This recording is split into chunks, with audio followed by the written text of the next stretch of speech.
Bismillahirrahmanirrahim. Assalamualaikum warahmatullahi wabarakatuh. Perkenalkan, nama saya Muhammad Ilham SF, asal dari Polman.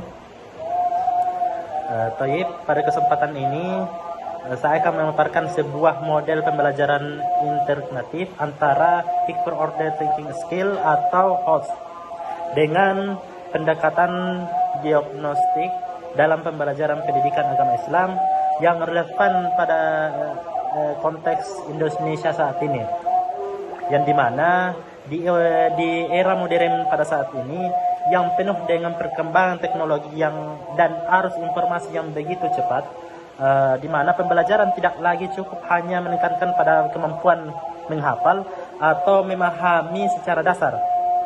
Akan tetapi peserta didik dituntut untuk mampu berpikir kritis, serta menganalisis, mengevaluasi, bahkan menciptakan gagasan baru. Oleh karena itu, integrasi HOTS dalam pembelajaran menjadi sangat penting. Mengapa demikian? Sebagai contoh, khususnya dalam pendidikan agama Islam, agar nilai-nilai keislaman tidak hanya dipahami secara tekstual, akan tetapi juga kontekstual.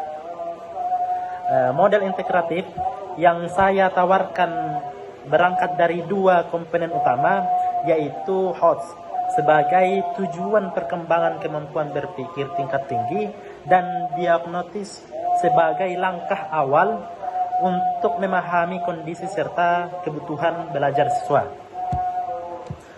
Secara konsep, pendekatan diagnostik digunakan untuk mengidentifikasi kemampuan awal, potensi, serta miskonsepsi yang dimiliki oleh peserta didik. Dengan mengetahui hal tersebut, guru dapat merancang pembelajaran yang lebih tepat sasaran. Sementara itu, HOTS menjadi orientasi utama dalam proses pembelajaran, di mana siswa didorong untuk tidak hanya menerima informasi, tetapi juga mengelola, mengkritisi, dan mengaplikasikan dalam kehidupannya sehari-hari. Adapun prinsip utama dari model ini yaitu ada tiga. Yang pertama, pembelajaran harus berpusat pada siswa atau student-centered learning. Itu yang pertama. Dan yang kedua, pembelajaran harus berbasis masalah atau problem-based learning, sehingga mendorong siswa untuk berpikir kritis. Itu yang kedua. Dan yang ketiga, yaitu pembelajaran harus adaptif. Artinya disukai dengan kondisi dan kemampuan masing-masing peserta didik. Dalam mekanisme penerapannya, model ini dilakukan melalui beberapa tahapan. Tahapan pertama adalah diagnosis awal. Pada tahap ini, guru melakukan identifikasi terhadap kemampuan siswa melalui tes awal. Bukan hanya tes awal, tapi juga dibarengi dengan wawancara atau observasi. Tujuannya adalah untuk mengetahui sejauh mana pemahaman siswa serta menemukan miskoneksi yang makin terjadi. Tahap yang kedua adalah perencanaan pembelajaran berbasis HOTS.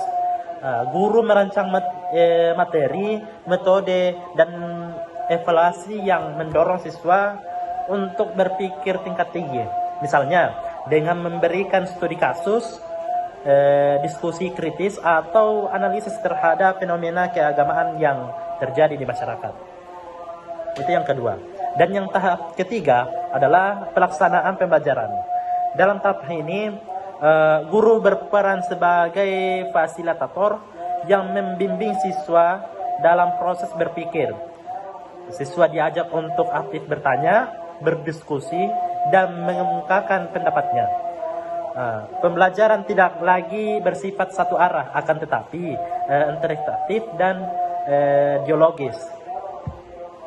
Tahap yang keempat adalah evaluasi dan diagnosis lanjutan.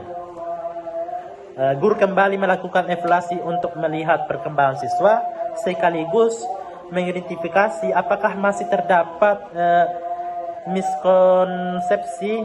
Jika masih ada, maka dilakukan perbaikan melalui pembelajaran remedial. Dari 4 tahap ini, model ini memiliki keunggulan dalam mengatasi miskonsepsi siswa dengan adanya diagnosis di awal dan evaluasi berkelanjutan. Kesalahan pemahaman dapat segera diketahui dan diperbaiki. Selain itu, dengan penerapan HOTS, siswa tidak hanya menghafal konsep agama, tetapi juga memahami makna dan mampu mengaplikasikan dalam kehidupan sehari-hari. Seperti contoh, dalam pembelajaran tentang kejujuran dalam Islam, siswa tidak hanya diminta untuk menyebutkan dalil, tetapi juga menganalisis kasus ketidakjujuran di lingkungan sekitar. Kemudian itu kita memberikan solusi berdasarkan nilai-nilai Islam. Dengan demikian, pembelajaran menjadi lebih bermakna dan kontekstual. Harapan dari model ini adalah terciptanya generasi yang tidak hanya religius secara ritual, tetapi juga kritis, rasional, dan mampu menghadapi tantangan zaman tanpa kehilangan nilai-nilai keislaman.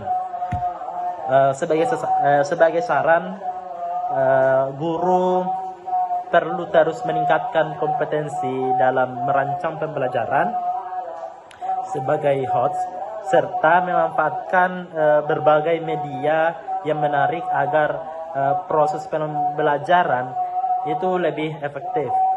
Selain itu, dukungan dari lembaga pendidikan juga sangat penting dalam menyediakan fasilitas dan pelatihan yang memadai. Demikian pemaparan mengenai model interaktif antara HOTS dan diagnostik dalam pembelajaran pendidikan agama Islam. Semoga dapat memberikan kontribusi dalam pengembangan pendidikan yang lebih berkualitas. Akhirul kalam, wallahu muwaffiq ila aqwamit thoriq risalah. Wassalamualaikum warahmatullahi wabarakatuh.